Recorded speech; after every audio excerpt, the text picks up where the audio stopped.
This free step-by-step video comes to you directly from Haynes, creators of the world's best repair manuals. Fix your car or truck the right way with our accurate and reliable information at your side. You can complete more than 200 jobs on this vehicle when you purchase the complete online manual at Haynes.com.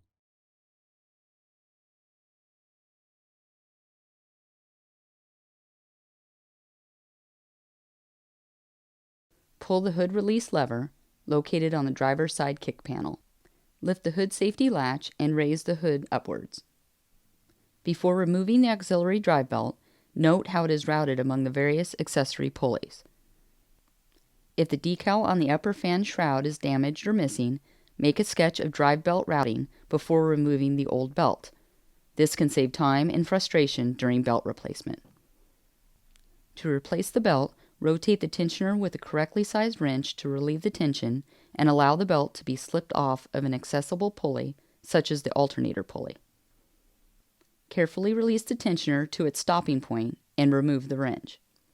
Remove the belt from the remaining auxiliary components and out of the engine compartment. Route the drive belt loosely over the various pulleys.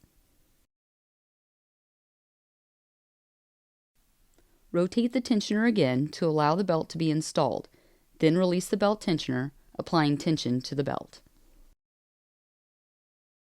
Make sure the belt fits properly into all the pulley grooves. It must be completely engaged.